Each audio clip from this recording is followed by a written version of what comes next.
What's up, tribe? How you guys doing? Go ahead and hit that subscribe button. I hope you like this video. This is Kandi and the Gang, Season 1, Episode 6. So we start this episode off. Chandrika is still on a mission to find out who snitched on her. And she is talking to Torian. First of all, she leaves her station. People are coming in trying to get seats, and she is not at the front because she is out back talking to Torian and complaining about who in the world snitched on her. She is going through all of her suspects because she insists that it wasn't her. She insists that she didn't say it. And she said, listen, if I said anything, I was just repeating what Melvin and Patrick say. Because Melvin and them always saying that. No, what Melvin and Patrick are saying is that Kandi and Todd have a lot of things going on, and their focus is not 100% on OLG. They're not saying that Kandi and Todd don't give a damn about it, or don't give a F about it, don't give a S about it. That is not what they're saying. That is what you said, ma'am. And so Torian even said to her, he was like, you sure you ain't never said it? Like, because I know you, friend. You my friend, and I love you, friend, but friend, that sounds like something you would have said, friend. Like, I feel like that is what he's trying to tell her without telling her, because he's trying to be her friend. But friend, he is telling you, friend, that sounds like something you would say, friend. Anyway, with that being said,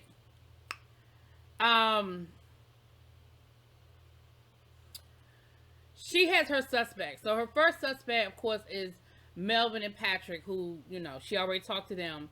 Then she has Rashid. Rashid ain't bothering nobody. Or Rashad. He's not bothering nobody. Him and that sparkly ass shirt that he had on later on in the episode is minding they good business, okay?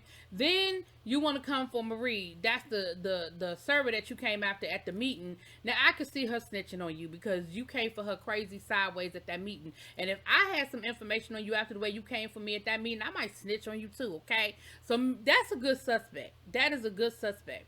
But other than that, you don't have no other suspects. So we see her later on. We see her go to Rashid. And Rashid was like, girl, I didn't say nothing. That wasn't me. And I don't think it was Marie either. And it's funny because even the producers are asking her, so do you think it could be anybody else? You think any other suspects? She was like, no. It can't be nobody else. So later on, I'm going to just go ahead and knock this out. So later on, she talks, Rashid goes to Don Juan, and he sort of snitches to Don Juan and lets Don Juan know that Chandrika is running around the restaurant trying to figure out who snitched on her, and it's kind of making people uncomfortable, right? So Don Juan was like, all right, let me handle it. So he pulls her aside, he takes her outside, and he says, so it's come to my attention that you run around the restaurant trying to accuse people of snitching on you. And she was like, well, yeah. He said, and you never said it. You never said that Kandi and Todd don't give a F about this restaurant. You never said it. She was like, no, I never said it. He said, well, what if I were to tell you that I'm the one that told Kandi and Todd that you said it? And now she's looking at him like, he said, and he said, so I want to show you something. I want you to listen. I want you to look very carefully. So he plays her the video. Now all of a sudden she was like, oh, that was the day of the meeting. Yeah, I said it. He was like, oh, so now all of a sudden you have a clear memory and you know you said it. She was like, I said it, but I was just repeating what Melvin and Patrick be saying. Don Juan was like, nah, no, you said it. She gonna be in her confessional talking about something. Damn, I done snitched on myself. I couldn't do nothing but laugh at. Because sometimes that's all you can do. Because I think in her heart of hearts, because the funny thing was when she was talking to Torian, she told Torian, she said, I talk so much shit, I don't really remember who I say what to. So it was never about whether you thought you said it or not. It was about who you thought snitched and repeated that you said it. Girl, you snitched on yourself. Anyway. So then we see Kandi going over to Melvin and Patrick's apartment, doing a little tour, checking everything out. You know, seeing the space and everything. And so she asked him, are you going to have a housewarming? And he was like, well, no, because, you know, Safari don't want me to do it. And Kandi was like, listen, I'm a little concerned because lately everything out your mouth is Safari, Safari, Safari, Safari. And I'm just a little bit concerned. She said, you know, why wouldn't Safari want you to have a housewarming? And he was like, well, I think she's just more concerned about who coming. Because she feel like, you know, everybody from the restaurant don't need to be in my apartment. Which, that's valid. Everybody don't need to know where you live. Everybody that you work with ain't your friend. You know, when I had my housewarming, I don't know if I invited any. Well, that's a lie. I think I invited 2 or 3 people that I worked with. Everybody don't need to know where you live. Everybody don't need to know how you living. Everybody don't need to see what you have. Okay, so and let's be clear, Safari doesn't want Chandrika there. One, because she's somebody you used to mess with. But two, there has been animosity between Chandrika, her boyfriend, and you and her. So no, Chandrika don't need to be there. But again, that is not what was articulated up until this point. Up until this point, it was you don't need to have no housewoman. That's it. That's all. So later on in the episode, Chandrika is talking. Kandi decides that she gonna take her. So Kandi and them convince him to have a housewoman. Basically, you know, if Chandrika really, if Safari really loves you, you know, she'll support you. You know, she'll want you to have a housewoman because that's what you want to do, and she'll support you in that endeavor. So he was like, "Yeah, I'm gonna have a housewoman. Yeah, yeah, yeah." So later on, we see her come over to the house, and he tells her, "Listen, you know, I decided that we're gonna have a housewoman, and you're gonna support me because you love me." She was like, "All right." Now she said in her confessional, "I decided that I would support the housewoman, but certain people just don't need to be here." Again, I'm okay with that. I understand that. So later on in the episode, Kandi takes her nosy ass down to Safari's place of business, and she done booked a treatment for Mama Joyce. Now let me say this. My first reaction to this was, I don't want to see Mama Joyce's cheeks all over my good TV. But the flip side is Mama Joyce look good for her age, and if Mama Joyce want to show her cheeks and show us that she getting her cheeks plumped down to the spa that Safari is running, baby, do your thing, Mama Joyce. You look good, girl. You look good. Okay? But Kandi just used that as an excuse to go talk to Safari, because we found out that her and Patrick have been dating for a year. And Kandi is a little concerned because everything out of Patrick's mouth lately is Safari, Safari, Safari. And Safari was like, I don't know why, because I'm not a controlling girlfriend. Like, he can do what he want to do. I'm not that person. I just demand respect. He just gonna respect me. And Mama Joyce was like, well, that's understandable. Like, we understand that. Kandi was like, I understand that, you know. So she brought up the whole housewoman thing. And I'm like, Kandi, there you go being nosy. That is not your business. That is not your place. That is between Patrick and his girlfriend. But here she go inserting herself. Well, Patrick, I think, really wanted to have a housewoman, but he didn't want, he said that you didn't want him to have one. And Safari was like, he can have a housewoman. He just can't have Chandrika in the house. And again, I understand. And Kandi said she understood that too. Which tells me that, Kandi, you know that there's been fraternization going on amongst your staff long before now. And you were cool with it. Now, granted, Patrick technically don't work at the restaurant. He worked outside in the parking lot. But whatever. So that brings us to, we having a house meeting, a family meeting. We have Todd, Don Juan, we got the OLGs, and we have Kandi.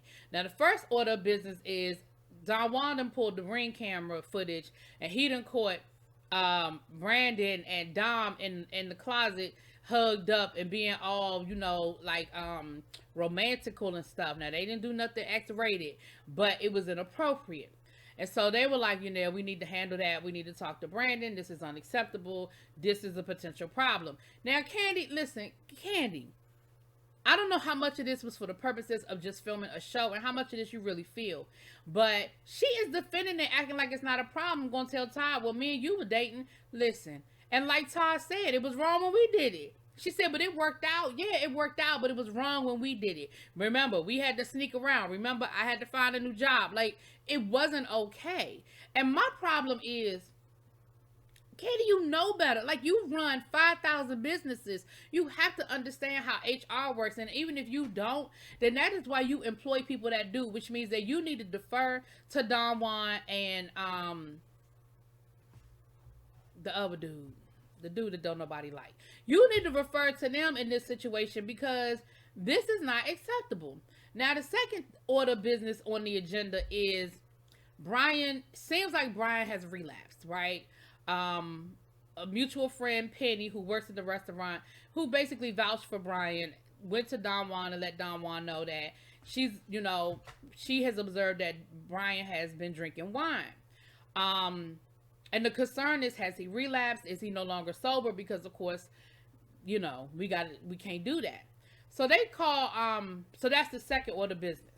The third order of business is we about to have some OLG products on our shelves if they ain't already there. We got seasoning coming, barbecue sauce, look like some beverages.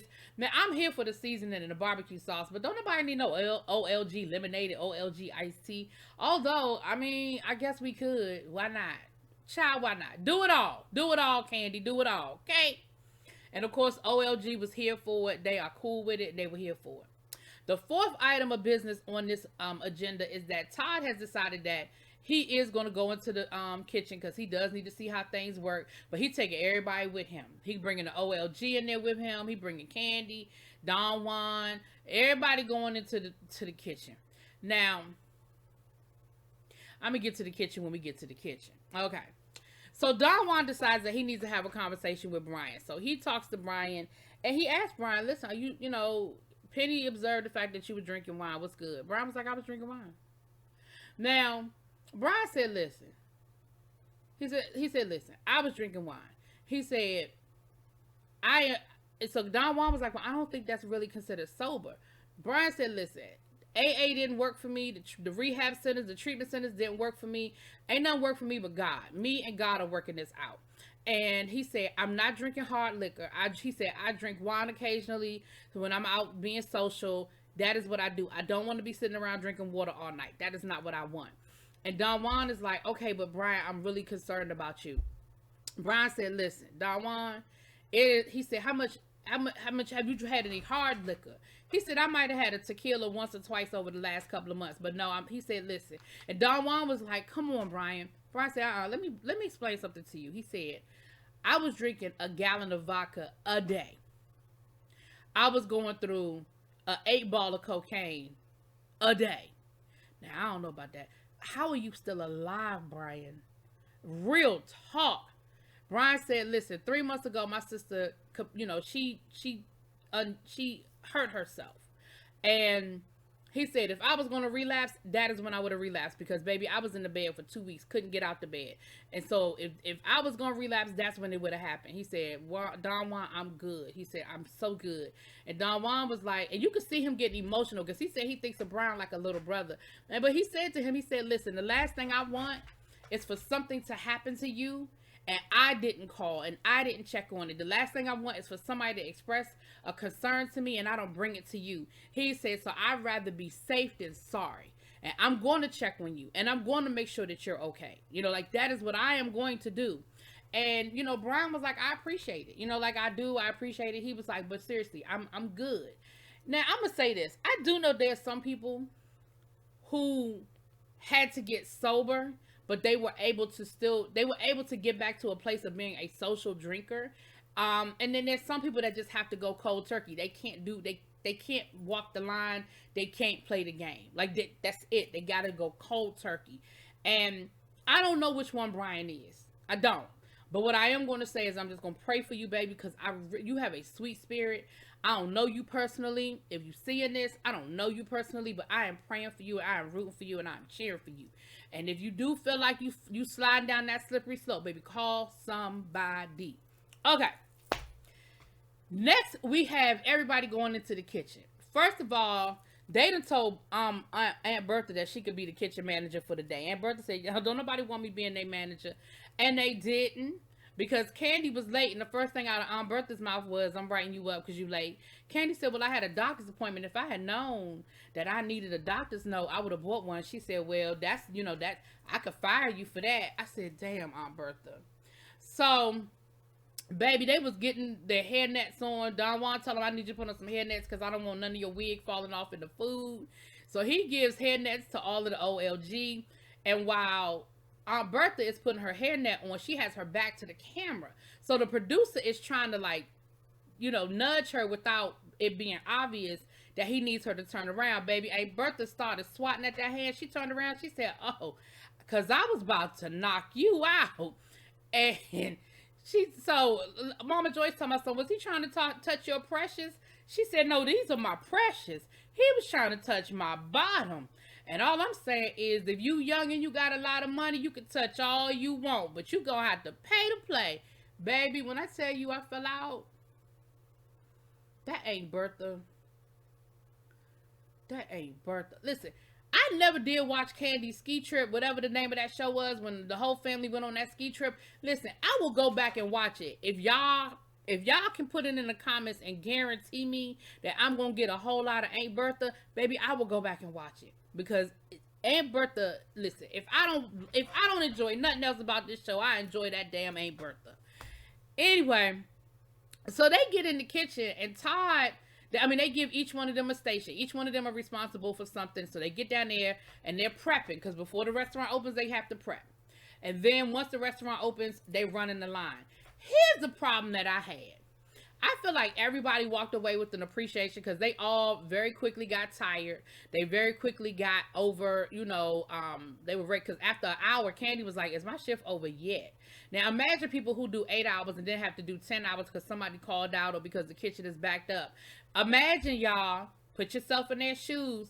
So at first Todd is talking about something, oh, this is easy, this is easy, this is easy. And then once the kitchen started getting backed up and he started making mistakes, now he want to start complaining and criticizing how the kitchen is being run. Talking about, with the kitchen, there has to be a system in place. And when one person can't do it, you got to cross-train. And when one person can't do something, they should be able to jump in and help out, because this is ridiculous. Todd, it was you.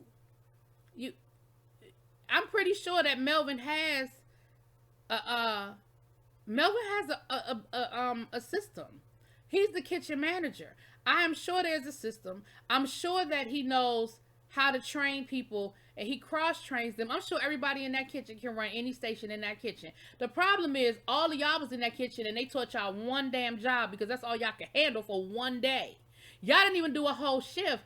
And so I feel like everybody else walked away with an appreciation except for Todd, who was the main reason why they went in that damn kitchen. Ain't Bertha running around eating food you're not supposed to do. Listen, y'all already got enough problems with the health department. Y'all don't need to be showing on camera that y'all are violating, okay? Y'all don't need to be showing that on camera. Ain't Bertha running around eating the damn food. She talking about some of the best thing about owning a family restaurant is the free food. Then we see later on that Aunt Bertha say, listen, I need me a damn smoke break. She go outside to take a smoke. Don't nobody even know what she is. She's supposed to be the kitchen manager. Ain't nobody even know where her ass went. Again, I feel like everybody walked away with an appreciation except for the person that needed to walk away with an appreciation. Listen, Todd, I've been trying to help you out. People been giving you a hard time, and I've been trying to defend you. But I just ain't got nothing for you, Todd. I don't have nothing for you, Todd. So then we see them, Don Juan and Philip, confront Brandon about the situation. And of course, there's really not a whole lot Brandon can say, because the evidence is right there in his face. Brandon gonna say, well, I mean, I guess we can send her to Blaze. Don Juan was like, no, we can't. And again, that just tells me, Brandon, you don't understand. Y'all can't transfer her because it's going to look like she's being punished because y'all were in a relationship. You're the one that's going to have to go. Like, y'all can work at different locations where you don't manage her, but it's going to be you. It's not going to be her. Because if it's her, now you've already opened yourself up to a lawsuit for sexual harassment. If y'all transfer her, it's even more of a lawsuit for sexual harassment. And I don't think Brandon got it. So Brandon was like, I mean, okay, well, I mean, I guess, I mean, I think we could be professional. We don't have to speak to each other. Philip was like, that's not an option. And so everybody else is saying, this is the reason why Brandon ain't ready. Philip is saying, listen, I think Brandon could be ready. Let me work with him. And Philip is like, Brandon, I'm up here trying to cape for your ass, and you are making these type of decisions, put me in a bad situation that's making it hard for me to defend you, bruh. So Brandon was like, okay, all right.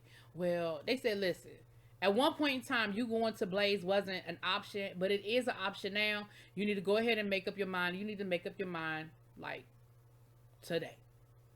So we see him show up at Dom's dance rehearsal. She's on her way. She's training, getting ready to go to London. Find out she's going to London with Rick Ross, and she's excited, yada, yada, yada. Brandon ain't supposed to be there. It's a closed rehearsal. I guess, the cameras were there filming her for the purposes of the show, but they didn't expect Brandon to show up, I guess. So Brandon shows up. He takes Dom outside, and he talks to her about what happened. And the first thing out of his mouth is, well, I mean, you could go to Blaze. Brandon, did you not hear them when they told you her going to Blaze was not an option? And what was the first thing out her mouth? I'm not going to Blaze. That's too far. He said, well, I mean, I guess we could just kind of, like stop communicating if you feel like it's not worth it. I mean, if you feel like if it's not worth it for us. And she was like, oh, so you breaking up with me? He was like, that's not what I'm saying. I'm saying, and so at the end of the conversation, what they heard was, well, we know how to be professional at work. It's not us, it's everybody else.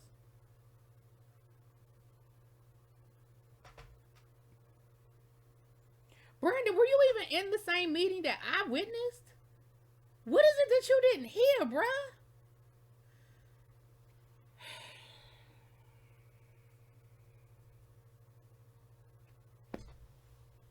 Anyway, that's it. Y'all let me know what y'all think.